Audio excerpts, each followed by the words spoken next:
Halo, perkenalkan nama saya Calvin Nadilis Cipto dari jurusan Data Science Binus University. Pada kesempatan kali ini, saya ingin menjelaskan sedikit materi mengenai cybersecurity, perlindungan sistem, dan ancaman di era digital. Diharapkan setelah menonton video ini, peserta dapat memahami pengertian dasar cybersecurity, menjelaskan prinsip dasar keamanan informasi atau CII Triad, mengidentifikasi jenis-jenis ancaman cybersecurity, mengetahui dampak dari serangan cyber, dan memahami langkah-langkah dasar untuk menjaga keamanan digital. Apa itu cybersecurity? Cybersecurity adalah bidang yang melindungi sistem komputer, jaringan, dan data dari serangan atau ancaman yang dapat mengganggu keamanan informasi. Tujuannya adalah menjaga data tetap aman, mencegah akses tidak sah, dan memastikan sistem berjalan dengan baik sesuai prinsip keamanan seperti CII Triad. CII Triad adalah tiga prinsip utama dalam keamanan informasi. Yang pertama adalah confidentiality atau kerahasiaan. Artinya data hanya bisa diakses oleh orang yang memang punya izin. Jadi tidak sembarang orang bisa melihat informasi penting. Yang kedua adalah integrity, yaitu memastikan data tetap akurat dan tidak bisa diubah tanpa izin. Jadi data harus tetap asli dan tidak dimanipulasi. Yang terakhir adalah availability, yaitu memastikan sistem dan data tetap bisa diakses saat dibutuhkan. Jadi tidak boleh sampai sistemnya down atau tidak bisa digunakan. Ada beberapa jenis ancaman atas serangan cyber. Yang pertama adalah hacking. Hacking adalah tindakan ketika seseorang mencoba mengeksploitasi kelemahan pada sistem komputer, jaringan, atau perangkat digital untuk mendapatkan akses tanpa izin. Tujuan dari hacking ada beberapa, seperti mencuri data penting, merusak atau mengubah sistem, dan juga mengganggu layanan atau operasional suatu sistem. Biasanya, hacker memanfaatkan celah keamanan pada sistem yang lama untuk bisa masuk tanpa izin. Contoh kasus hacking yang nyata adalah Yahoo Data Breach pada tahun 2013 sampai 2014, di mana sekitar 3 miliar akun pengguna berhasil diretas dan data pribadi mereka dicuri akibat celah keamanan sistem.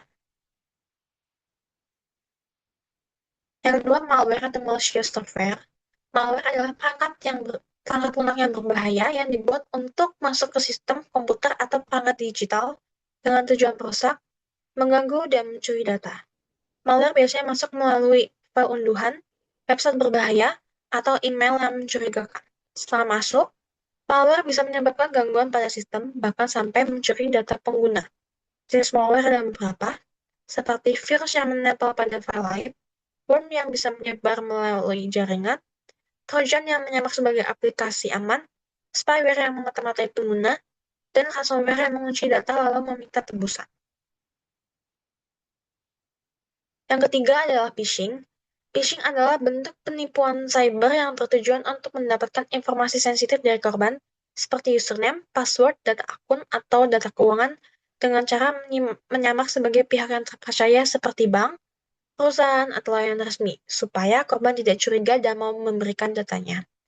Phishing mempunyai beberapa jenis, seperti email phishing yang melalui email palsu, spear phishing yang menargetkan orang tertentu, polling yang menargetkan orang penting di organisasi, smishing dan phishing yang lewat SMS dan telepon, social media phishing lewat akun palsu di media sosial, serta web phishing yang menggunakan website palsu yang mirip dengan aslinya. Yang keempat adalah social engineering.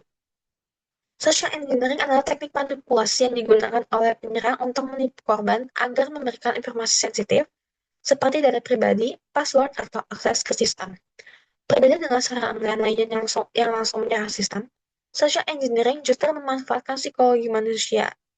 Penyerang biasanya memanfaatkan rasa percaya, rasa takut, atau keinginan untuk membantu supaya korban tanpa sadar memberikan informasi yang dibutuhkan.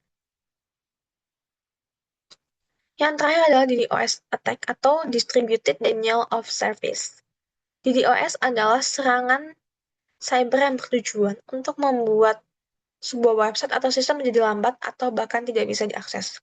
Hal ini terjadi karena sistem dibanjiri oleh banyak permintaan secara bersamaan dalam jumlah yang sangat besar, sehingga server tidak mampu menanganinya. Serangan ini biasanya dilakukan dengan menggunakan banyak perangkat yang sudah dikendalikan oleh penyerang, sehingga traffic yang masuk ke server menjadi sangat berlebihan. Contoh nyata serangan DDoS pernah terjadi pada GitHub pada tahun 2018. Serangan ini sangat besar, dengan traffic mencapai sekitar 1,35 terabyte per detik, yang membuat layanan GitHub sempat terganggu. Serangan cyber memberikan dampak yang cukup serius, baik bagi individu maupun perusahaan.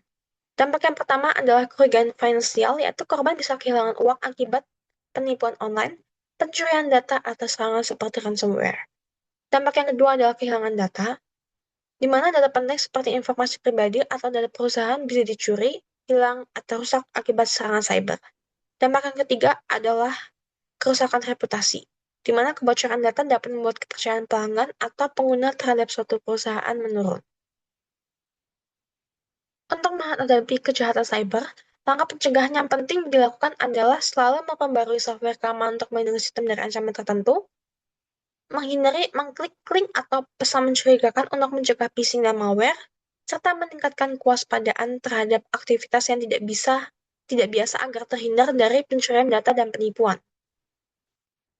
Dari materi yang telah disampaikan, dapat disimpulkan bahwa cybersecurity sangat penting di era digital karena hampir semua aktivitas menggunakan sistem dan internet yang rentan terhadap serangan.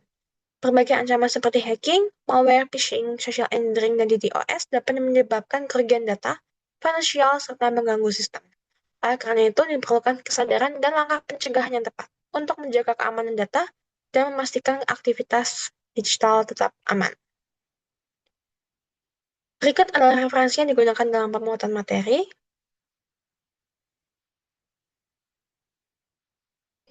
Sekian dari saya, terima kasih.